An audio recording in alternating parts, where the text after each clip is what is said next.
For this project, I am going to give you a brief overview of how to edit images inside of Photoshop, and this will give you an idea of the way that you can work with some of the tools and features and adjustments inside of the application.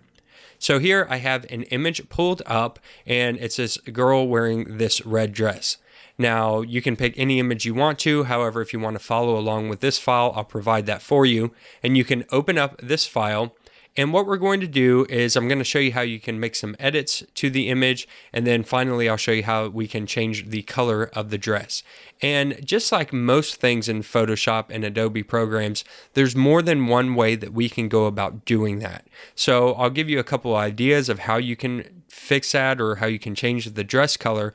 But as you begin learning more about the program, you might find better ways to do it or a way that you prefer over the way that I'm about to show you. So I just want you to keep in mind that though I'm showing you one method, there's multiple ways of going about this. So first of all, we can make any adjustments that we want with any of the tools in the tool panels. So we can make selections and edit those. We can paint on it with the paintbrush. We can add type and so forth. But if we want to edit this like it's a photograph, there is a bunch of different settings that we can change. If you go up to the top and you click on Image, and then you go down to Adjustments, you will see a lot of different types of adjustments that you can make for this photo. So we can change the brightness and contrast, we can change the exposure of the camera, we can change the hue and saturation, or give it a photo filter, and so forth. And there's a lot of these, and we won't be able to cover all of them, but I'll pick one or two and just show you how they work.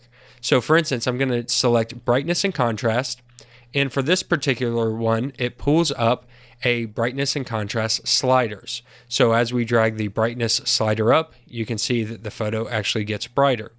And as we drag that down, it gets darker. And then there's contrast. So how much contrast is in between the pixels. So as we bring this up, the image gets very contrasted. And as we bring it down, it gets desaturated and has a lot less contrast. So you can mess around with these settings. We can bring up the contrast and mess around with the brightness. And then there's a preview button. And if we turn that off and on, you can actually see the changes that are happening inside of the photo. Whenever we want to save that, we just hit OK, and it'll actually save those changes for us. And now we can keep editing the document. However, just keep in mind that it has stored this inside of Photoshop's history, and if we make a bunch of edits, it might be a little hard to get back to this. So I'm actually going to show you in just a moment a better way of adding these adjustments. But let's go ahead and take a look at some others. I'm going to undo that. I'm going to go down to Image, I'm going to go to Adjustments, and this time let's change the hue and saturation. Now what this does is it allows us to change the actual hue tones of this image, and we also have saturation and lightness here too. So as I drag the slider, our midpoint is right here, and as I go one way or the other, it's actually changing the hues of each of the pixels. So you can see her dress changes a color, and then also the background changes because those pixels are being manipulated too. Well, if we want to change just the dress color, we're going to have to choose out just that dress and have it on its own layer or its own selection so that we don't manipulate the background also. There's another cool feature where if you hit this colorize button, instead of using this as a midpoint slider, now you can actually colorize the whole photograph and say what hue, saturation, and lightness values you want. So I'm just going to turn up the saturation so it's easier to see. And you can see the hue is on a red, so it gives it this warm reddish color. And as I move that, we can adjust the whole image. So this can give us a very cool stylized look. We can colorize just the image we want, and then we can also, go ahead and add in text or anything else we want. This is a great way to do a cheap sepia tone trick just by turning it to maybe say a kind of goldish brown color and then desaturating it a little bit and messing around with some of the lightness and saturation values, and it gives you kind of that old photograph look. It's not the best way to do it, but it is a quick and easy way to come in and make a sepia tone type image for your photograph. So I'm going to go ahead and cancel that out.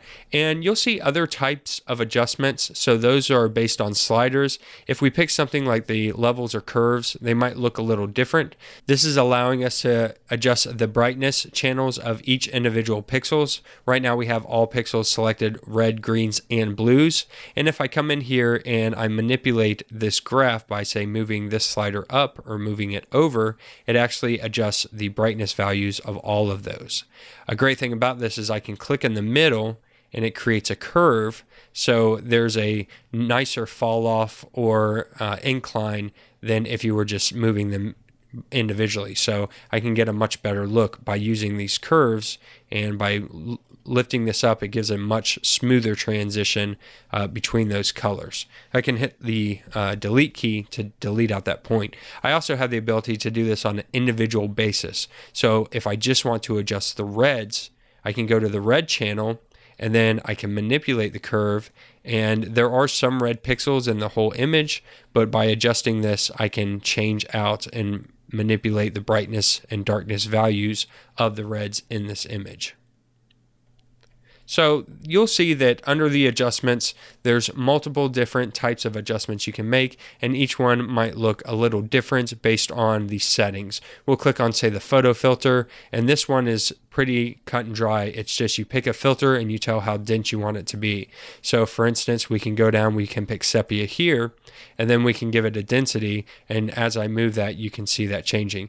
Now this is a much better sepia trick, so you can come in and change that with a photo filter and leave in some of those colors. It's not adjusting the whole image, but it's adding that sepia color. So if we wanted to make it more blue, we could do the same thing here. It keeps those colors, here's 0, and then as I move it in, it just blue tints that whole image. I can give it a warming filter and that'll just kind of warm it up a little bit. So here it's kind of a cool background, but if I want to warm up the image, I can give it a small density with the warming filter and it gives us this nice warm background. So we can go ahead and hit OK and save that. But again, the issue with that is once you've made that change and you make any edits, it's going to be hard to go back to the original file, because as you come in and start adding text and layers and different things, if you want to go back and say now change that contrast or hue and saturation or one of those adjustments, you won't be able to. So there's a better way to working inside of Photoshop. It's called working non-destructively. And what that means is we can actually edit the photo without actually damaging it in any way, so that we always maintain the original if we need to edit it, and it's just a much nicer way to work. So I'm going to go ahead and undo that warming filter, and let's start editing this photo. The first thing I always do is I always turn the background into just a standard layer, not a background layer. So we can double click on this and we can give this layer name. So let's call this layer original. It unlocks it for us, so we have full capability to make any edits, and we've named it and we can move it around and so forth. Let's also go ahead and save this file out, so as we begin working we can make saves of this. So we'll go to File, Save, or Control S or Command S on Mac OS.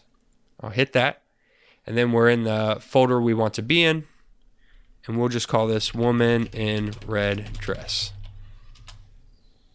And it'll say, do we want to turn on maximize compatibility with other versions of Photoshop? I always just hit OK. That was if I'm working on this and give it to you and you're in an earlier version, you might be able to open this up a little easier. So I'll hit OK.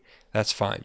So one thing I always do whenever I begin working is I always keep the original copy separate and on its own layer, just in case I ever make any major mistakes. I have the original copy still intact. So I'm going to go down, I'm going to click on the original layer, and I'm going to click and drag it to the new layer button and let go, and it will make a copy for me. Let's go ahead and rename this copy. I just double click on the name there and we'll call it Woman in Red Dress. So that's our layer we're going to be working with.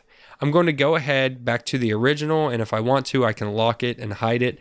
And I just do that as a backup. That's just a personal preference for me, that when I begin working, if I ever run into an issue where I've made too many changes or I really messed something up and I need a copy of that original to edit, I have it hidden and locked here, so I can always just come back and bring that original back in, make a copy, and keep working. So it's just kind of a fail-safe for me personally. You don't have to do it, but I recommend it because it just There's times where I wish I had the original and I didn't, so I learned the hard way.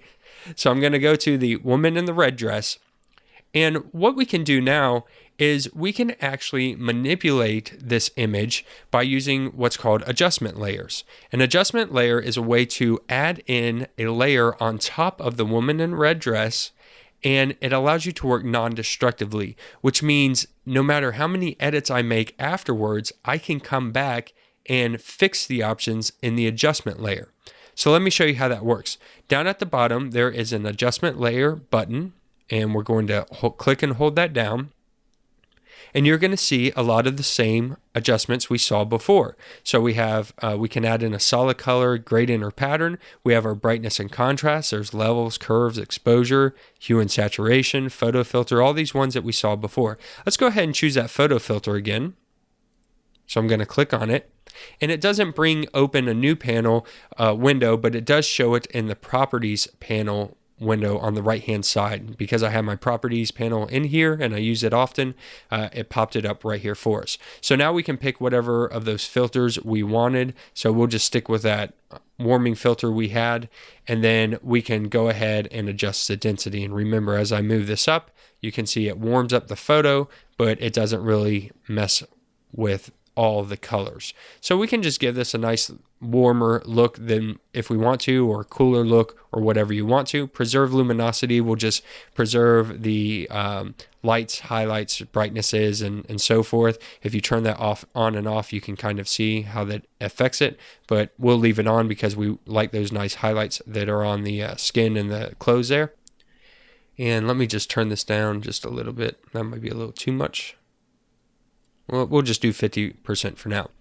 But what's happening is, as you can see in the layers panel, it's created a new photo filter layer, and this layer can be edited later on. So you don't really see anything in the preview window. This is actually for a mask, and we won't use that right now, but it's adjusting the layers beneath them, all layers beneath it.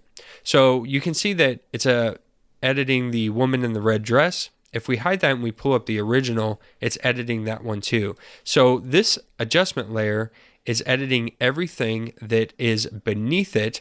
But the great thing about this is if I go in here and let's just say I add in some text here.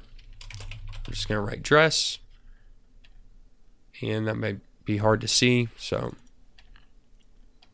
just make it red and a little bigger.